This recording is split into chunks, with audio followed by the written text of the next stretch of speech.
Hey friends, it's Nikayla from the podcast Side Hustle Pro.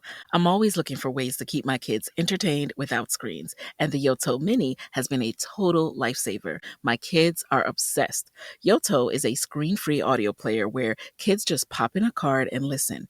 Hours of stories, music, podcasts, and more, and no screens or ads. With hundreds of options for ages 0 to 12, it's the perfect gift they'll go back to again and again. Check it out at yotoplay.com. YOTOPLAY.com. Deadlines move fast. So should your takeoffs. With Lowe's Blueprint Takeoff, you can turn blueprints into competitive quotes. Bring us your plans, and we'll generate itemized material lists to make quoting faster and easier. And when you're ready, we'll deliver everything you need straight to the job site. Visit the Pro Desk today to get started. Lowe's, we help, you save.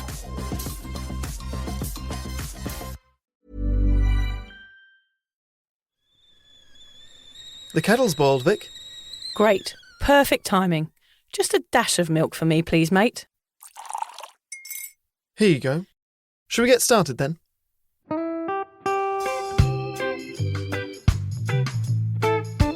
Have you ever woken up on a Sunday morning and said, I'm never drinking again, and then found yourself waving $50 at a barman by happy hour? Are you wondering why everyone else can stop at 1 while you head to a dodgy after-party with a weird bloke called Disco Dave? If so, it might be time to take a deeper look at your relationship with your reliable social crutch, alcohol. On each episode, we'll investigate our own dysfunctional dealings with booze and find out if it's possible to stop this deeply ingrained habit before things get too messy. Yep, we're going to open up a shame shed of humiliating drinking stories to help you understand why waking up from a booze coma each weekend with a kebab sticking out of your top pocket might actually be negatively impacting your health. Hamish and I are here to delve into what it's like being sober, an unwanted warts and all look into why giving up those cheeky pints or putting down those mummy wines will make you feel happier, help your anxiety and mental health, and turn you into the most sparkly, authentic version of you. Won't that mean I become boring though, Vic? Well, Hamish, we'll just have to wait and see. I'm Victoria Vanstone. I'm Hamish Adams-Cairns. And this is Sober Awkward. Nell said to me this morning, she's doing this Containers for Change, Hamish. Do you know what that is? I know all about it. Okay, so in Australia, I don't know whether they have it in England or in America, but there's 10 cents for every can or bottle that you take back to the recycle centre.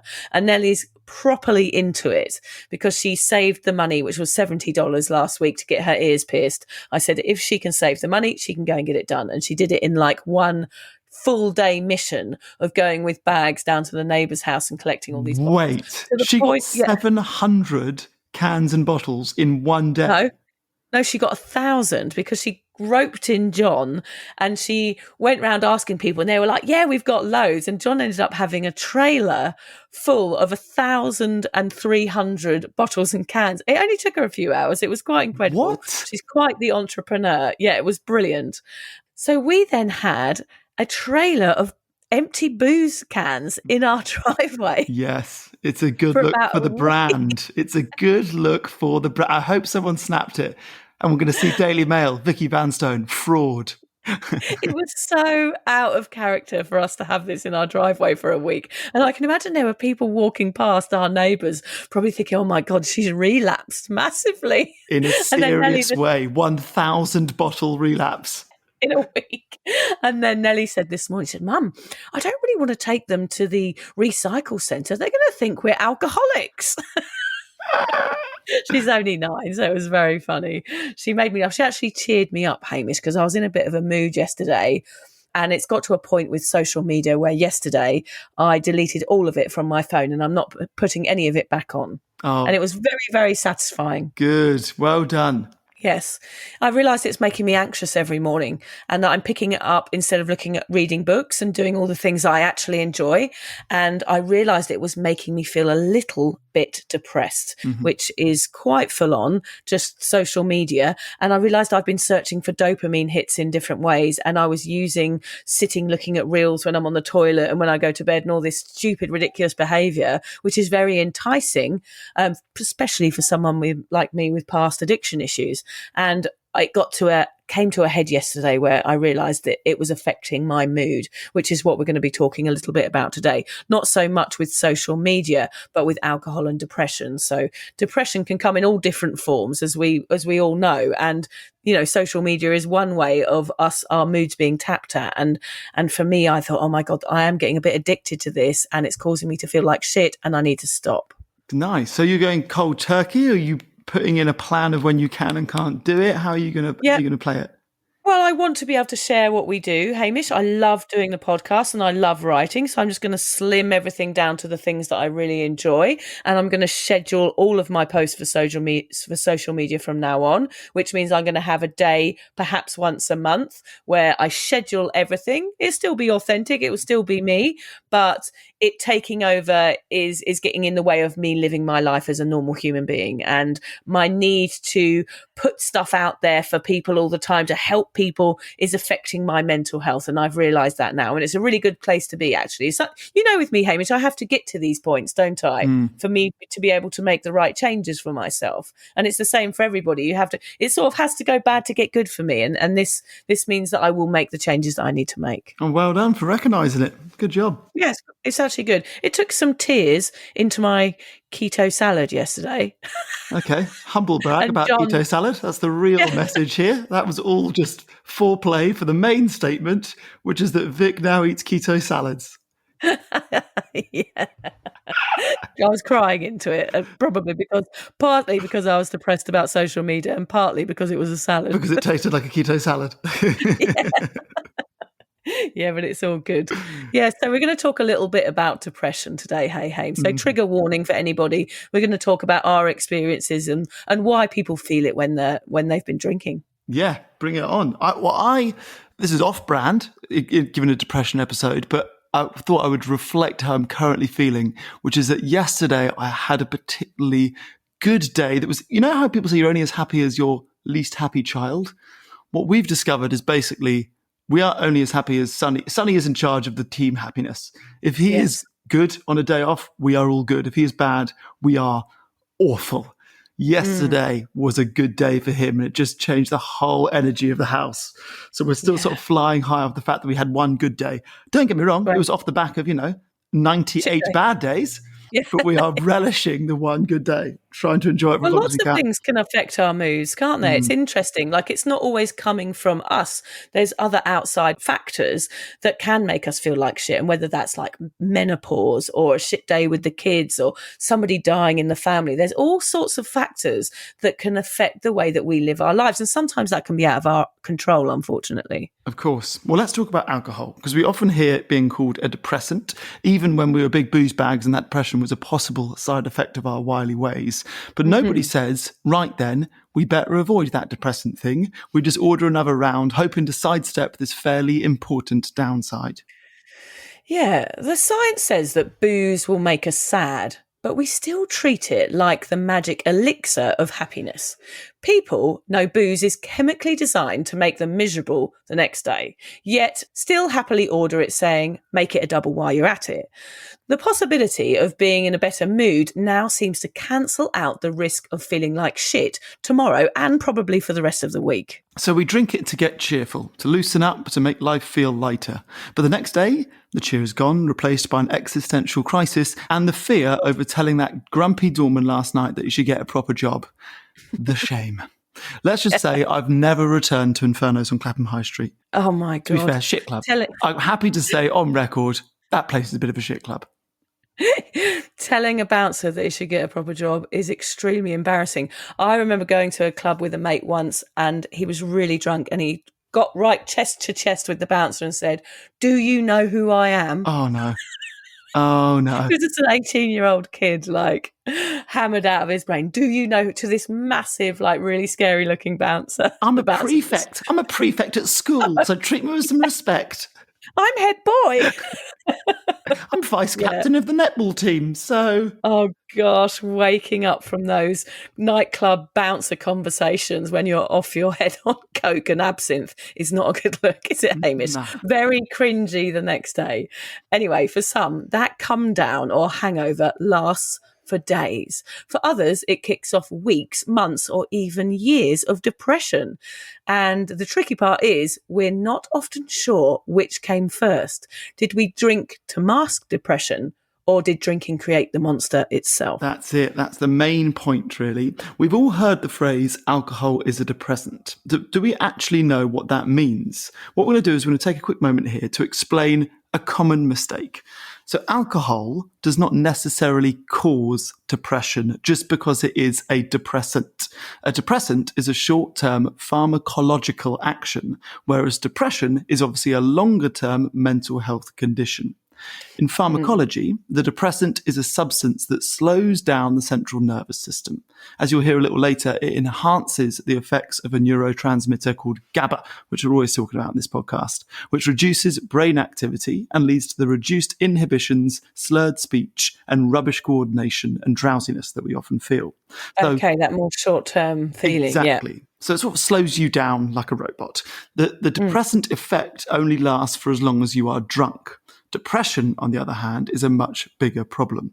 So today we're finding out if boozing causes depression, fuels it, or just tags along like the worst mate you've ever had. Some of you may know how depression feels. Some of you might not. So here is a definition of depression, so we've got it clear from the start. Okay. Depression is a common mental health condition characterized by persistent feelings of sadness, hopelessness, and loss of interest or pleasure in activities that were once enjoyable. It is more than just feeling down for a few days. Symptoms usually last for at least 2 weeks and can significantly affect a person's daily life, work, relationships, and physical health. Globally, about 1 in 6 people will experience depression at some point in their lives. 1 in 6. Gosh, that is a high number, isn't it? For some stupid reason, I accepted the side effects of alcohol because I'd enjoyed the highs so much, okay? So it was a what comes up must come down frame of mind. I used to happily spend my happy coins on a night out and then suffer the consequences. I really wish I'd considered sobriety a bit earlier, Hamish. It does seem a bit idiotic now. So let's have a chat about our own experiences with depression here, Hame. Okay, another quick little trigger warning here. We are talking about depression, so if you came here for light banter and willy jokes, maybe just pop back next week. So Vic, I know you had one major bout during your life a few years back. What happened? Well, I think they called it a breakdown in the early days, didn't they, Hamish? What is a breakdown now? I would say a breakdown is probably the lead up to depression and then feeling depressed. And I think that's what I had. Mine was the drug overdose that led to me having a year of feeling really mentally unwell. And it was like a mental instability. That's how I would describe it. That ended with me going agoraphobic, which is not when you're scared of buttons, Hamish. That's when you're scared to go outside. And it ended with me going to therapy and going on medication for depression. I wasn't able to go out after that. I had extreme anxiety. I didn't know who I was, and I ended up on those medications, which actually kind of leveled out my wobbles, I would call them. No one in my family had ever really had it, so it was really hard to explain to anyone how I was feeling. And when I did, I sounded completely crazy. At that time, I blamed drugs because I'd taken too much ecstasy at that point in my life. But if I don't think I would have taken the ecstasy if booze hadn't been involved. It all came back to that, and it lasted a year. It was absolutely horrible. I've felt this coming back a little bit over the years. I did get help then, and I got better, and I learnt loads of sort of cognitive tools that would help me understand what was going in my brain in that period of time. But sometimes I have an inkling of feeling sad, and it kind of taps me on the shoulder and reminds me of a feeling that I try to forget. I think if I had never drunk, I would never have had that depression. For me, the two came hand in hand, like exercise and a dodgy knee. For me, I know now that if I'd continued to drink, my anxiety and depression would have caused me to have a breakdown, as it were, and it probably ended up very, very unwell.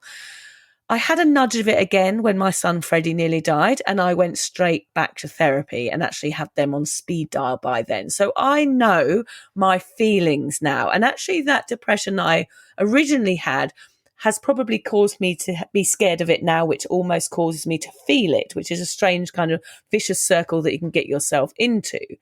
So yeah, I've definitely felt depression in the past, Hamish, and it does scare me. Honestly, it's a horrible, horrible feeling. You're a pretty jolly chap, Hamish. Have you ever felt really down before? Well, yes, to feeling extremely down, particularly following the breakup of a relationship, which I guess was the catalyst for me running away to Australia, which in hindsight, fantastic decision. But no to depression insofar as the definition that we gave you earlier. Yeah. I am lucky in that respect. I do think I'm sort of chemically wired to be generally upbeat. I haven't experienced a lot of trauma. I've lived a pretty privileged, lucky life. Does that mean that I don't have huge lows, days when I can't be asked to do anything outside or lack all motivation? Not at all. Those days definitely still come and go. But I just haven't had that extended period where, I can't leave the house for months on end, or I'm crying, or I can't see the light at the end of the tunnel, or can't find fun in lots of things. So it's sort of like extreme low days rather than extreme low weeks and months is what I would describe it at. I think that's a big difference, isn't it? Like good days, bad days is manageable. Yes. Everybody gets those. But then if that feeling is prolonged, it's a bit like reminded me of bullying a little bit. Like I always say to George when he goes to school, like if somebody says something horrible to you once, okay, that's okay. We can deal with that. That's just somebody being a bit of a dick sometimes, and we can handle that. But if that is continual and somebody's poking at you and being horrible to you all the time, now that's bullying. And it's a bit like this, isn't it? If it's continual and it's affecting you on a daily basis for a long period of time, it's like your brain bullying you then, isn't it? Do you like that, Hamish? For sure. I see where you're going with that. Yeah. I'm trying. I feel like I would be doing anyone that has experienced depression a disservice if I describe what I've felt as depression. Like it's not a chemical imbalance. I don't need medication for it. It's just bad days. But with that being said, I've seen it affect so many of my friends. And when you're in that situation, you often don't really know what to say or what to do, or ways that you could help them, or things that might be terrible to do but seem like a good idea. So it certainly affected my life in other ways, if not directly to myself.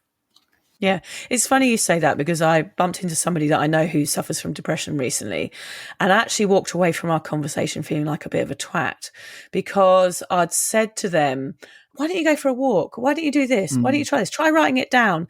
And I was really flippant and made it sound really easy. And she was like, I can't even get out of bed. Like, I don't even know what you're talking about. And I walked away. I actually sent her a text afterwards saying, like, I'm sorry, I didn't sound very empathic, because you don't know what to say. And obviously all those tools are really, really good. But when you feel like lying in bed all day, when you can't even move your head and you just want to shut the curtains and hide from the world, me going up to them and saying, let me go for a walk. Like, try silent disco, do this, do that. It's not helpful. So I totally agree with you. It is really, really hard to know what to do. Well, they often don't want recommendations. They know that eating well and exercising is good, but they just want to be heard, I guess, and not being told what to do. Yeah, I didn't handle that situation well, and I knew it straight away. I felt bad afterwards. Before we move on, let's describe how that feeling feels. I know you've had your bad days. How do they feel, Hame? So the only way that I can describe it is that when I'm in that mood, nothing could excite me. So even if someone knocked on my door and was like, hey, you won the lottery, it wouldn't turn the day around. I'm just in a funk, just can't dig my way out of a pretty black hole. During that relationship breakdown, I can remember being miserable pretty much every minute of every day for months. And I think, it's not depression again, because it was, I guess, about an event rather than a chemical imbalance. I don't know if that is depression or not, but I think that can kick it off. Do you know what I mean? That kicks off the feeling. Some event can kick it off, and then it's kind of like a downhill trajectory. Well, it just dominates every single thought for days and days or weeks and weeks and weeks for me, until I basically had to get out of the country because I was just overwhelmed with it. And I thought that the distance would help. People always give you advice during relationship breakdowns, most of which are awful. Like get back on the horse, or all of that bollocks. Shag about a bit. Exactly. It was really, I guess, for me, it was distance and time, and just slowly, there's no quick fix, slowly processing it is maybe the only thing that works, and like I said, that not drinking and exercise and booking a holiday and do your favorite things, or a self-help day, whatever wellness would be good for it. But they just don't help in that scenario when you're just in like a echo chamber of negative thoughts over and over and over again. And as a result of that, I found it would affect my sleep, and then it would affect my diet, and then it would affect my energy levels and my fitness and all of my sort of feelings of optimism and excitement about the future. So it's sort of like a snowball effect that as soon as you're down, and it's affecting exercise, sleep, mental health, it's very difficult to get out of that cycle. So it's a pretty miserable place to be. And I'm sort of grateful that I've only really been in it once. And even then it wasn't, as serious as what most of my friends or listeners, I'm sure, go through. What about for you? How does it actually feel being in that place? I wish I'd known how to describe what I was feeling then, but I can only really describe it now. Looking back, I would say I felt very, very heavy. Shadowed is a good word to use for it. Like a dark cloud was following me all around. Unmotivated, tired, and very scared for myself. I remember looking in the mirror when I was fully in sort of real daily anxiety and not knowing who I was anymore, and seeing that I was very pale, like a shell of myself, and all my confidence gone, and sort of saying to myself in the mirror, who are you now? Like, what has happened? What has happened to you? And feeling really scared for myself. I was feeling like there was doom in the pit of my stomach, like waking up from a bad dream, but it was continual. So you know that feeling when you wake up and go, oh, thank God I'm here, like I'm safe. Like if you're having a nightmare and you suddenly come to and it's like, oh, there was an axe murderer chasing after me. It felt like that after I'd woken up and realised I was still awake, and it felt like I was still being chased by an axe murderer on a day-to-day basis. It was horrible. And I remember everything being hard, like just like spreading butter on toast and just doing normal, mundane daily tasks, just finding them really, really hard. And it made me feel embarrassed, and I felt stupid telling people that I was sad. It felt very self-indulgent, like I was stuck inside my own brain.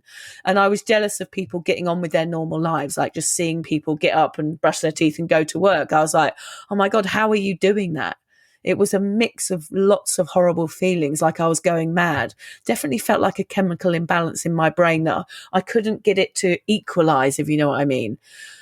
When I closed my eyes, there was no peace, and my jaw hurt from clenching. The fear of never being normal again was overwhelming. My own thoughts destroying me. It was really strange and horrible. I think I was like that for about a year. And actually, Hame, I didn't drink for that year. Funnily enough, we've both had a sober year in our past lives somewhere, haven't we? I was scared of alcohol. I was scared of cigarettes. I was scared of putting anything into my body, which is why for quite a long period, I didn't take any antidepressants, because I just didn't want to put anything else in me. I was scared of everything. But the one thing I wanted to do was to sit in a pub and have a pint with my friends. I've said this before on the podcast. Yeah. Like that was my aim. My normality was to start drinking again. I was like, right, this has happened. I need to get back to who I am mentally, which is to be a good, fun drinking buddy. And that is my goal. Which is pretty messed up. I think really what I was doing there was using the thing that had destroyed me to represent my return to humanity. And that's exactly what I did. I went on the antidepressants. I got help from a doctor. And then as soon as I felt better, I sat in that pub and had a pint. And then I kind of started to spiral again. But it took me a long time, in fact, 20 more years to address the drinking rather than addressing the drugs. I actually never took another drug after that bout of depression. But yeah, it's a horrible, overwhelming feeling that you feel trapped inside. It's like falling down a hole and not being able to climb out. That's how depression felt for me. Well, for anyone who's listening, who's sort of thinking, that's exactly how I feel right now, what was it that eventually got you out of that? So you said you were in that for about a year. What was the trigger or the event or the decision that you made that ended up getting you out of that hole? It was to take medication for my depression. It leveled out something in me. And within 3 weeks, I'd avoided it for a year and been really, really unwell for a year. This might not work for everybody. And of course, we're not recommending that you go on antidepressants. We're recommending that you get help and see a doctor and find out whatever works for you. But in that time, that worked for me. That got me out of my funk, so I was able to have clarity and make the changes that I needed to change. But that doesn't mean to say I didn't drink. Of course I did drink, because that was all I knew, but it certainly helped me rise up from being in a deep depression, making me capable to, go back to work and, see my friends again and do all the things that are normal. I was only 20, probably 22 at the time, and I was able to do the things again that a normal 22-year-old would do, which I ended up going traveling and having a great time, but it doesn't mean to say that I stopped drinking, of course. Well, do you feel as if alcohol was connected to that feeling of depression? I know that drug taking is what kickstarted it, but do you feel like alcohol played its part as well? Absolutely. But I didn't realise it at the time. That's why I continued. I think it's a shame, really, because I think that really was an opportunity all those years ago for me to go sober then. And I wouldn't have blown my finger off. I wouldn't have had all these failed relationships. I wouldn't have ended up in all these situations if I'd really took heed back then. I should have listened to my body. My body was screaming out saying, please stop burning the candle at both ends, whether it's booze, alcohol. I just didn't question it because everybody was doing it. I was like, no, it's the drugs. The drugs have caused me to be like this. I've taken too much ecstasy. This is the reason why I feel suicidal every day, is because I'm ill from a drug overdose. And unfortunately, I didn't tune in to the problem back then. And it was related to alcohol as well. So I reckon my depression was 100% booze related. I'd be interested to hear the statistics on that, Hame. All right then, darling, let's get the bleeding stats out of the way then, shall we, me old geezer? Do you know what I mean? Oh, that was a bit of a change in tune. It's a bit of a gear shift. It's a little bit of a gear shift. I just felt like maybe a little thrust of energy just to bring us back to normal was maybe due. Are you trying to sound like an East End London bouncer? Yes, ma'am, a little East End gang, you know what I mean, mate? Oliver Twist, come on, love. Yeah, you sound like someone out of My Fair Lady. I know, I do. It's a bit dated in a way. Henry Higgins. All I want is Fagin. Somewhere far. Come on, Mr. Fagin. You got a bit of a door too, boys. You got a bit of a door too. Did you ever play Oliver, Hamish? I was in Fagin's gang. Yeah. Oh, were you? I wasn't even a named character. I was just one of the kids. Yeah. Yeah. Classic. Yeah. That would have been a good one to be in, actually. Okay, let's get some stats then. You can kick us off. All right, then. In Australia, individuals with an alcohol misuse disorder are 3.6 times more likely to experience depression than those without, highlighting the strong link between the two. In the UK, 26% of people drinking at hazardous levels report depression, which is significantly higher than the 18% for never drinkers. I like that, never I've drinkers. never heard that. I like it too. No, that's a good one. Yeah, I wish I'd been a never drinker. Studies consistently show that heavy drinking and depression reinforce each other. Drinking can increase the risk of developing depressive symptoms, and existing depression makes recovery much more difficult. Data from Australia's National Drug Strategy indicate that people experiencing high levels of psychological distress are more likely to engage in risky drinking behaviours. Yeah, and I guess those drinking behaviours can make you feel even more depressed the next day. And lastly, globally, individuals with alcohol dependence often experience high rates of mood disorders. In one analysis, more than 1/3 of people with alcohol dependence have had episodes of severe depression or anxiety. So we know that depression deepens when alcohol is involved. But how does it work? How does alcohol cause depression? Over to Professor Bunsen Knobhead for this one, I think, Hamish. Nice. We did call you Professor Bunsen Burnout at one point, didn't we? Yeah, I like Bunsen Knobhead. Really, Bunsen knobhead in any sequence of Knobhead. words is fun, isn't it? Yeah, anything with the word knobbing is good. It is. Okay, so here I am. Alcohol is classified as a depressant because it slows down the central nervous system. From the first sip, it begins to affect brain chemistry, altering the balance of neurotransmitters, the chemical messengers that influence how we think, feel, and behave. Initially, alcohol boosts the release of dopamine, which is linked to pleasure and reward, and increases the effects of GABA, a neurotransmitter that produces feelings of relaxation. Hey friends, it's Nikayla from the podcast Side Hustle Pro. I'm always looking for ways to keep my kids entertained without screens, and the Yoto Mini has been a total lifesaver. My kids are obsessed. Yoto is a screen-free audio player where kids just pop in a card and listen. Hours of stories, music, podcasts, and more, and no screens or ads. With hundreds of options for ages 0 to 12, it's the perfect gift they'll go back to again and again. Check it out at yotoplay.com. YOTOPLAY.com. For adults with Crohn's disease or ulcerative colitis symptoms, every choice matters. Tremfya offers self-injection or intravenous infusion from the start. Tremfya is administered as injections under the skin or infusions through a vein every 4 weeks, followed by injections under the skin every 4 or 8 weeks. If your doctor decides that you can self-inject Tremfya, proper training is required. Tremfya is a prescription medicine used to treat adults with moderately to severely active Crohn's disease and adults with moderately to severely active ulcerative colitis. Serious allergic reactions and increased risk of infections and liver problems may occur. Before treatment, your doctor should check you for infections and tuberculosis. Tell your doctor if you have an infection, flu-like symptoms, or if you need a vaccine. Explore what's possible. Ask your doctor about Tremfya today. Call 1-800-526-7736 to learn more or visit tremfyaradio.com.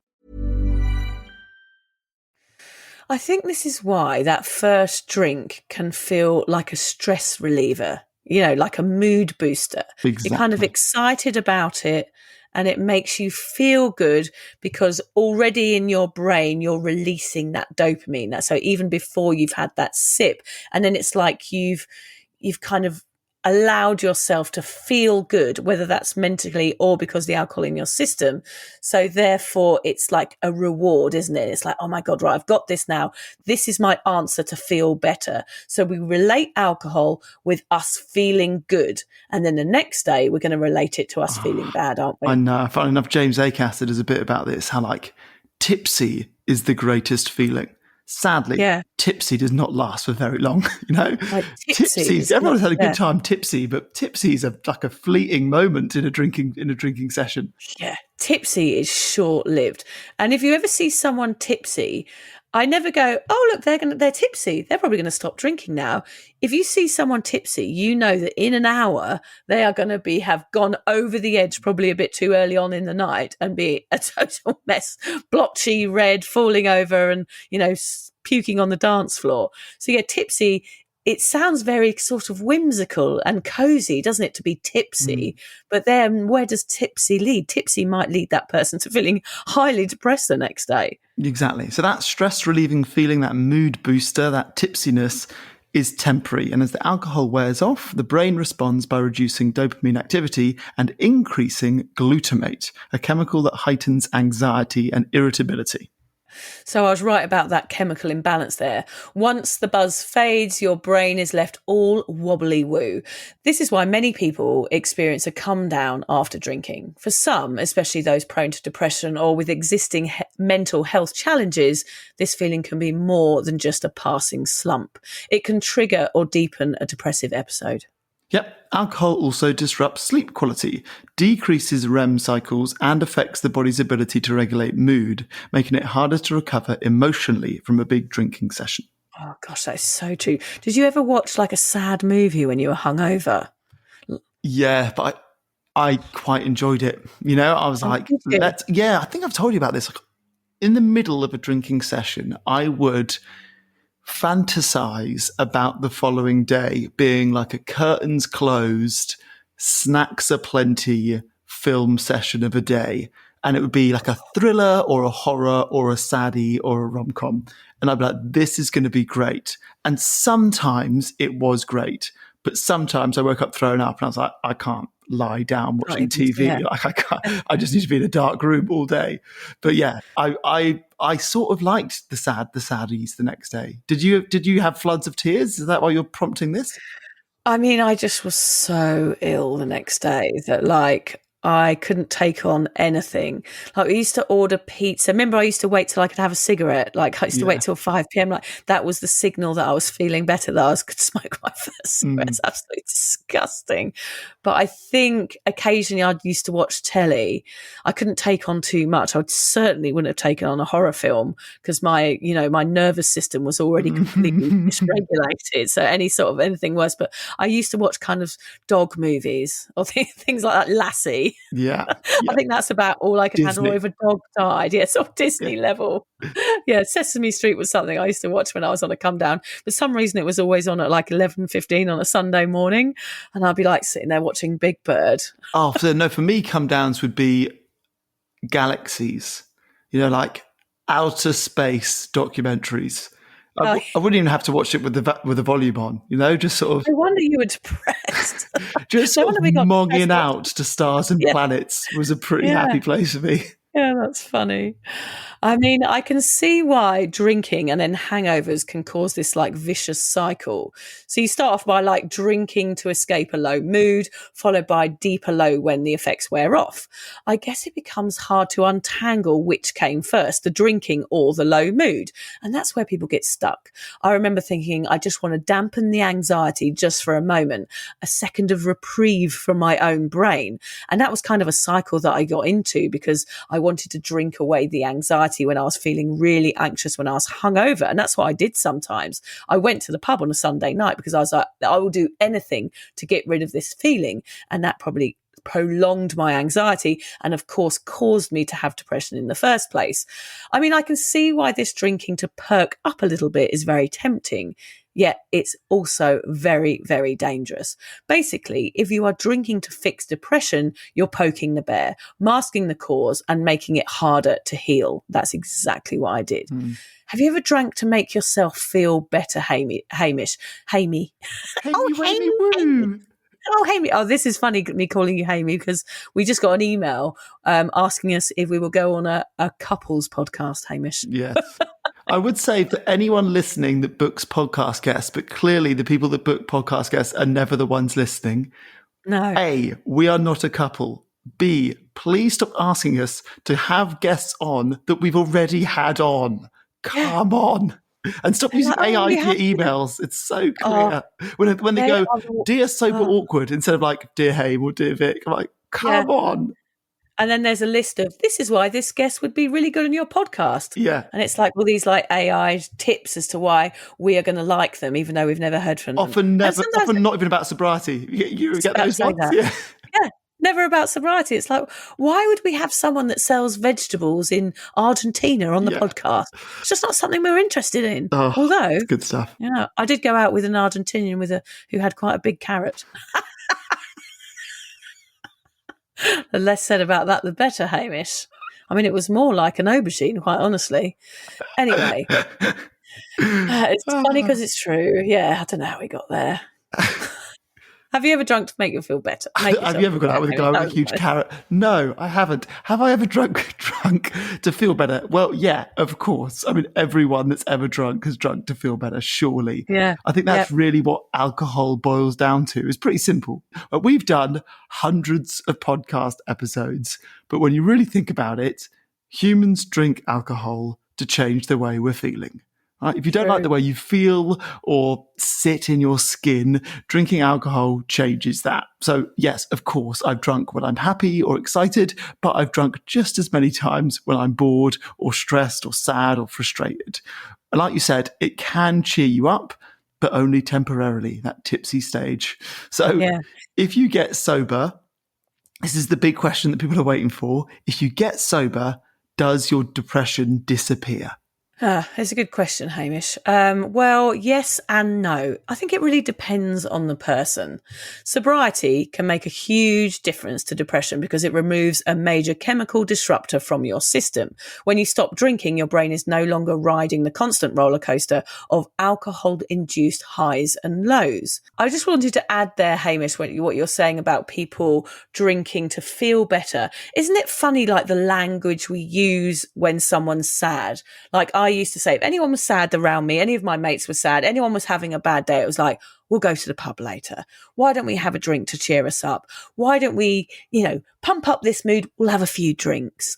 Like that is automatically, as a culture, where we go to cheer someone up. We don't go, oh, maybe we should go for a brisk walk together to make, our dopamine start pumping and to make ourselves feel good.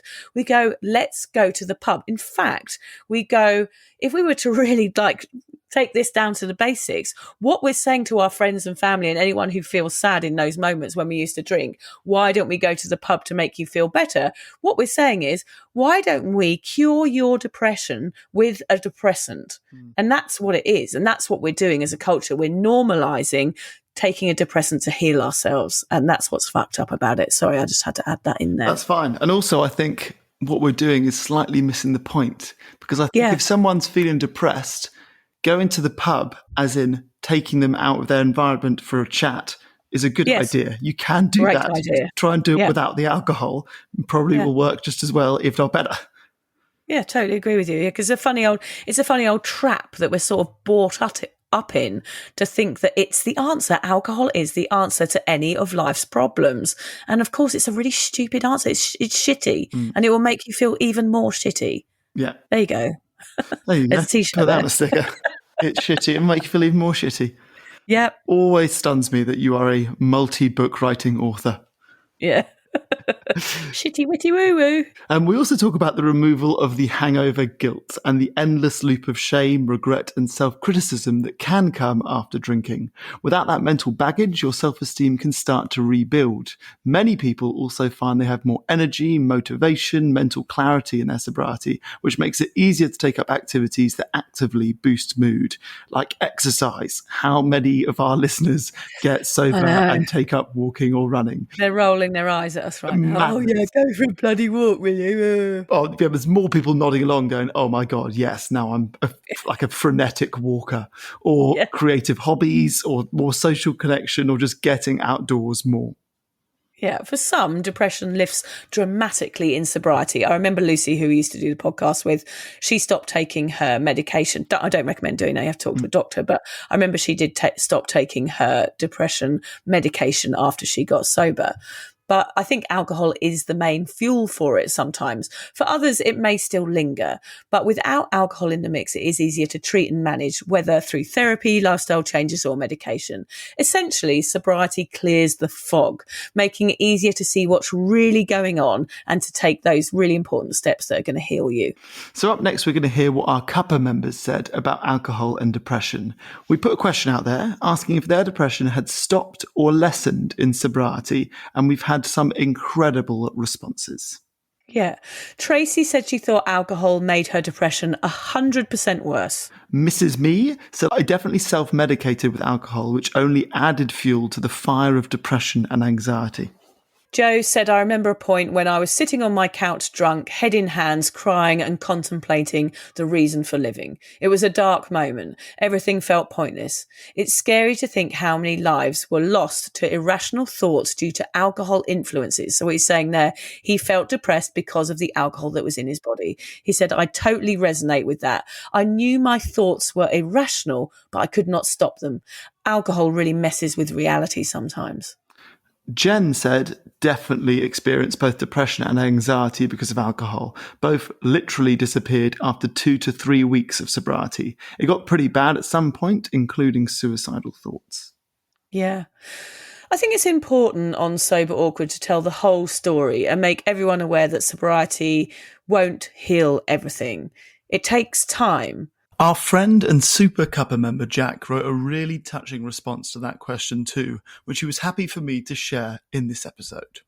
He writes, my first memorable bout of depression hit me at age 20. It was the tail end of winter and I just walked out of a job without a plan of what to do next. As the calendar rolled into spring, instead of feeling a sense of lightness and opportunity, I was hiding in my bed and popping pills that the doctor said would make me feel better. It dragged on for 6 miserable months. It's hard to know exactly what causes depression. Probably a combination of the way I'm wired and the world around me.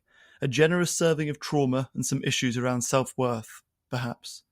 But I was always a sensitive kid, so I'm sure my circuitry is part of the problem. Still, I moved through my 20s as a mostly normal drinker, the social binging kind, with sporadic bouts of depression rearing their head.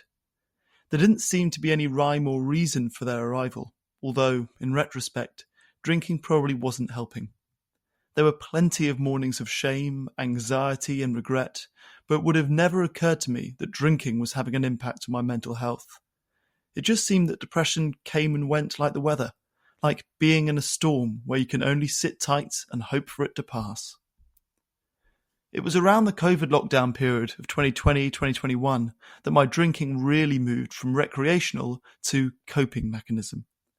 As this developed, the depression felt more consistent and more oppressive, like being trapped in a spider's web. As though my body was physically weighed down.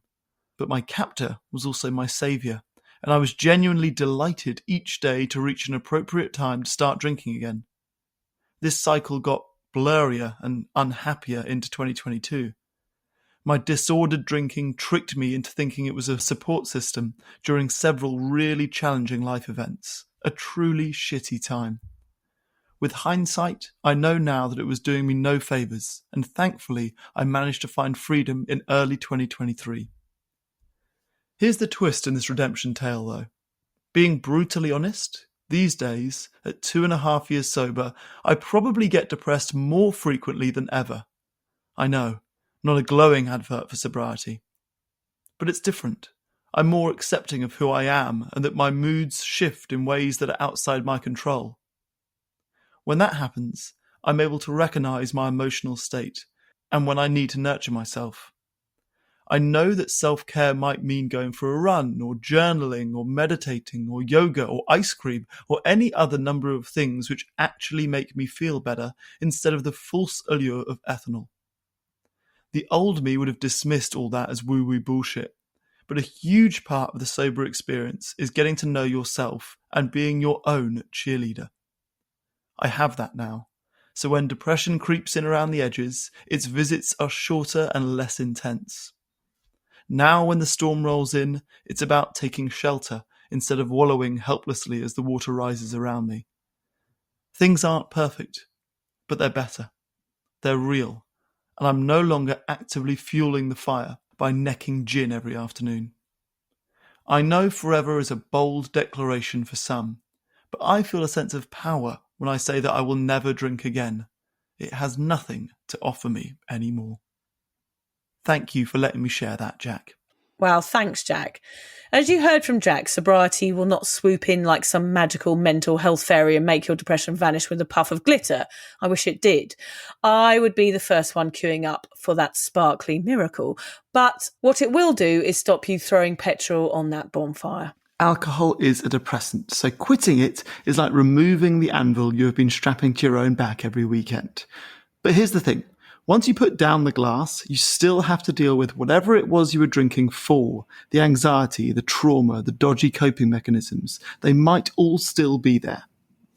Yep, and that's where the tools come in, Hamish. Therapy, exercise, sleep, eating something green occasionally. I think that's about it. Talking to people too, people who get it. Maybe even medication. Sobriety gives you the clear head and steady ground to actually do that work. But you still have to pick up the hammer and start building. Hamish, before we carry on, I just want to mention, right, with that situation with that girl, what should I have said? Like, what do you think? What should I have said in that situation?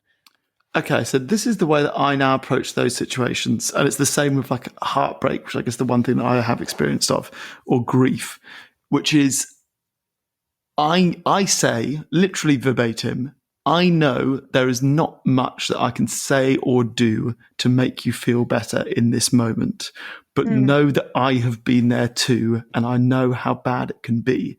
And then what I try and do is like, rather than say something trivial like I'm here if you need me, I try and just show up with ideas and be like, I'm going to the cinema next Thursday. You're coming with me. I've got you a ticket if you want it, you know, like just leaving the ball in their court to return. Like I'm here if you need me, or come knock on my door, or all of that isn't really what they need. Whereas ideas of like, I'm going for a run next Tuesday. I'm going to go for a coffee and a swim afterwards. You know, I'll run past your front door. If you want to come, come. If you don't, no problem. I think that's the way to deal with it. But that being said, obviously, every person's different. Every relationship you've got with people is different. Some people just want to vent. I think that's maybe not a bad thing. If someone tells you they're depressed at the moment, say nothing at all and let them get it off their chest rather than suggesting any ideas. So those are sort of the avenues that I try and go down, either listening or just being like, I get it. There's nothing I can say or do. It's awful, but I've been there too, is the only tricks that I have. But obviously there's not a one size fits all for this. Yeah, because I can imagine it feels like, well, I felt it. It feels like nobody can help me. Like, what are you talking about? Why would you say that to me? You don't know how I feel. Like, I remember feeling that. You don't know how this feels. And I felt like nobody could ever understand it. And when I did find someone, because in those days, hey, when I had massive anxiety, it wasn't a thing. Anxiety, no, I didn't know what was going on with me. I didn't know there was even a thing called anxiety and panic attacks. I remember looking it up on Ask Jeeves and being like, who has dealt with this? Has anyone ever dealt with this? Like, what's going on? And I'd get answers back like, before the curtain rises, when you're in the theatre, that's a panic attack. And I was like, I feel like that all the time. This isn't like something that happens when I'm about to stand on the stage and give a performance. This is me feeling like this from the moment I wake up in the morning and not feeling like anybody could understand. And I think that's what I found with that, speaking to that friend. I was like, I know how she feels, but how do I get her to know that?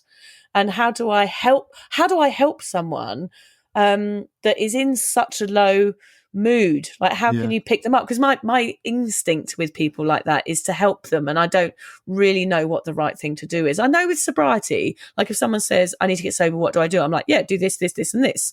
But with depression, it's very, very different. And I guess it's maybe perhaps more of a professional opinion is needed in that situation, rather than the mate going, yeah, let's go for a swim, and I'm sorry about that, it'll make you feel better.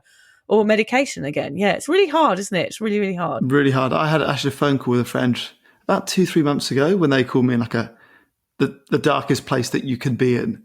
And I can remember feeling very lucky that I was the person they called. But, they were the other side of the world. And just thinking, there's not much I can do. I'll listen horrible. And I'll sort of try and reinforce why you're fantastic. And this is just a fleeting moment, and try my best to sort of rationalize what they're going through and normalize it. But it's a tough position to be in as a friend or a family member. People have got children or parents or siblings going through the same thing. Like it is testing your qualities as a friend and family member to its extreme. And you've got to have the emotional intelligence to deal with it. And I think it's pretty difficult to have the emotional intelligence to deal with it if you haven't been through it yourself. Yeah. Yeah, because some of the tips and tricks can sound inane, can't they? Yeah. They can sound a little bit inane, like get out of bed, go for a sunrise walk, la la la. It just feels like I would never have been able to do any of those things. If someone had said that stuff to me when I was really unwell back in my early 20s, I've just thought, you've got no idea. Yeah. You've got no idea how this feels. And it's almost offensive to think that I could get up and go for a walk right now. That is not, I can't even walk out my front door. That's why I felt when people talked about their own breakups, where you're like, oh, it's not the same. You talk about depression, so oh yeah, I've been depressed, and they babble on about their depression. Like, it's not the same. So I'm always sort of conscious of not trying to talk about my situation when they share theirs with me, other than to say I've been through it and leave it at that, not try and go into the details, because it can feel it can feel quite ostracizing and almost offensive to them if you start comparing notes. I think that's where professional help is really good, because you've got somebody who you're not going to care too much if they offend you by saying stuff, because you don't know them. Whereas perhaps if it's a friend, you'd be like, you don't understand me. Whereas maybe a therapist or something does understand and can give you the right advice and help you heal the trauma. Friends perhaps can't help you heal trauma because they're not guided or, taught how to do that. And I certainly wouldn't know how to heal someone's trauma. And I think that's where, stepping out of friendships and relationships and getting somebody who really knows what they're doing involved is really helpful. And that's actually what helped me as well. And that's what cured me in the end. And that's what I reach out to when I feel depressed. Call in the professionals, GP, therapist, crisis line. They exist for a reason, and they will not judge you for needing them. There you go. I think it's really important to remember that low days can happen. You're not broken, you're not weak, and you're definitely not alone. You just need a few tools, a bit of time, and maybe a nice sandwich. I think a nice red Leicester and Branston pickle with white bread and lashings of butter. That is not keto. No. That is lashings of butter. I like that. Lashings of butter, yes. Layers of pickles. Pastrami, like a pastrami sandwich from New York. Oh, that's worse than my East End London. That is worse than my East End from my New York. I like a pastrami from my East End London, New York. Wow. You're not allowed. We're going to get cancelled doing accents. It's just simply not allowed. Just not good at them. Just really not good. But we do keep trying. It's my favourite thing to do. That does make me laugh. Oh, I was going to do some bad jokes at the end there. Some bread-related jokes. You want to hear one? Yeah, I'd love to hear some bread-related jokes. Yeah, I'd added some. Like, don't make me moody, Hamish. Anyone would think you'd woken up on the wrong side of the bread. Yeah, okay. It's not your greatest, but sure. You got any others? I'm on a roll, Hamish. Get it? I'm on a roll. Yeah. It's a wrap. It's a wrap. This podcast is a wrap. Those are 3 painful ones. You've let yourself down, really. Good episode. 3 shambolic jokes at the end. Yeah, that's kind of how we roll, though, isn't it? Oh, I'm saying roll again. She's on a roll. She can't stop. I've got to get something cob. What's a cob-related joke? All right, me old cobber, it's time to go. Yeah, you cobhead. Oh, God. Cobhead? Well, yeah, so pull back to the knobhead gag earlier. I can't think of any other types of breads, can you? Sourdough. There's no jokes about sourdough. There's no jokes about sourdough. We'll get back to you on that. Yeah, it's going to be 25 minutes of silence as we think of sandwich-related puns. It's not a bad episode. It could be a bonus episode midweek. I think that's enough to make me depressed, 25 minutes of silence. Way too much time in my thoughts. Please fill it with noise. And bread. All right, bye, Hamish. Thanks, Vic. Thanks for listening. Bye. If you're questioning your relationship with booze, you're struggling to moderate, or your hangovers are causing anxiety, it might be time to reach out for some support. Yeah, just talk to a mate about how you're feeling, contact a local doctor, find an AA or sobriety group. Vic's got one. Yeah, just head to www.cuppa.community. Remember, if you're questioning yourself, it might be time to seek support. Even though this journey can be awkward, it is definitely worth it. And if you've enjoyed the Sober Awkward podcast, don't forget to review it, rate it, and share it with your mates. Do they have to share it with their mates? Yeah, of course they do. I'm not doing this for nothing, Hamish. Bloody hell. How do they share it? I don't know, just write it on the document.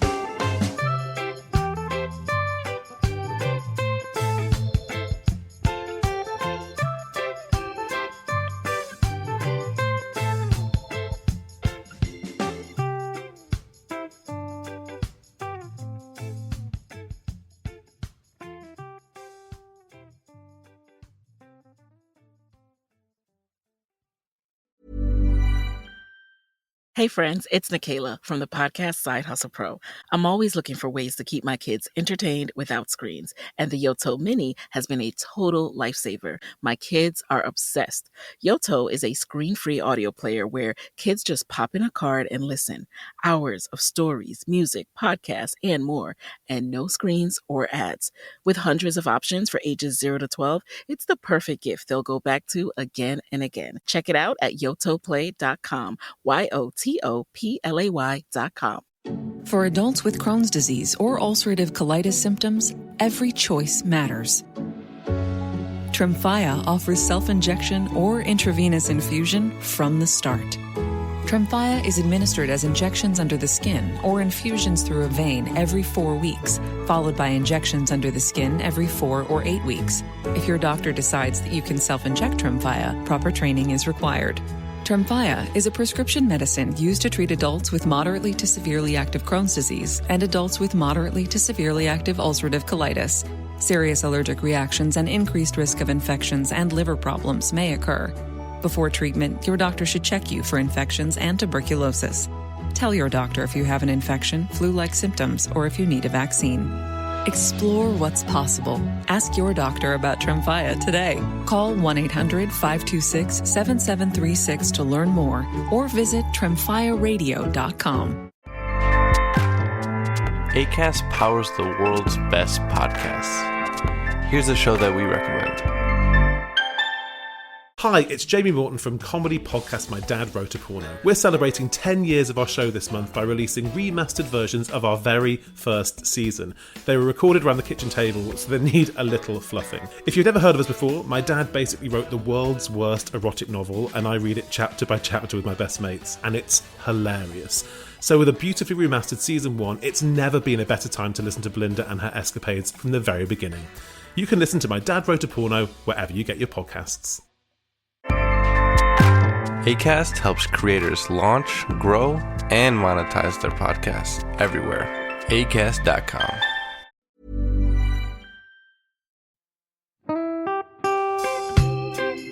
So, as you probably know, my comedy memoir, 1,000 Wasted Sundays, is officially out. All my magnificent fuck-uppery in one awkward hit. If you'd like to get your hands on a copy, it's now available from all good bookstores. We always say all good bookstores, don't we? Yeah. Are there bad No, bookstores? it's probably ones with moody sellers. Oh yeah, really Yeah. depressed librarian folk. Yes, Okay, yeah, good. yeah. So there are probably some, but we're only storing it in the good ones. It's only made it into the goodies. You can also get it from all good online retailers. The print version and ebook are out now, and the audiobook will be available in March. I've been writing my memoir for 5 years. It will make you laugh, cry and cringe, and hopefully inspire a few people to reconsider their relationship with booze. If you love the podcast, then I think you'll love the book, even if I do say so myself. Hamish has read it. What did you think? I feel like I know a little bit too much about you now, to be honest, Vic. Look, I really loved it. It was hilarious and surprisingly moving, but I feel like I've seen you naked in a literary sense. Yeah. Does that make sense? Yeah, that's worrying. Yeah. From an emotional point of view, seriously, it wobbled my teeny weeny wooden heart, Vic. Okay. My teeny little wooden heart. Well, his wooden heart is broken. Anyway, so if you do manage to get your filthy mitts on a copy, please do me a favour and head to goodreads.com and give me a review. Doing that will help me get it out there to those that need a bit of sober support. So there you have it. My story, unwanted warts and all. Come and get awkward with me. Not to be too demanding or anything, but seriously, go and buy it Yeah, now. go and buy it. Go and buy it right now. Yeah, don't just tell your friends, buy it, and then buy your friends one or two. Yeah, don't give them a copy. Buy it. Yeah. And you know what? Don't be careful where you store it. If you lose it, you can always buy another 5. Buy another one. Yeah.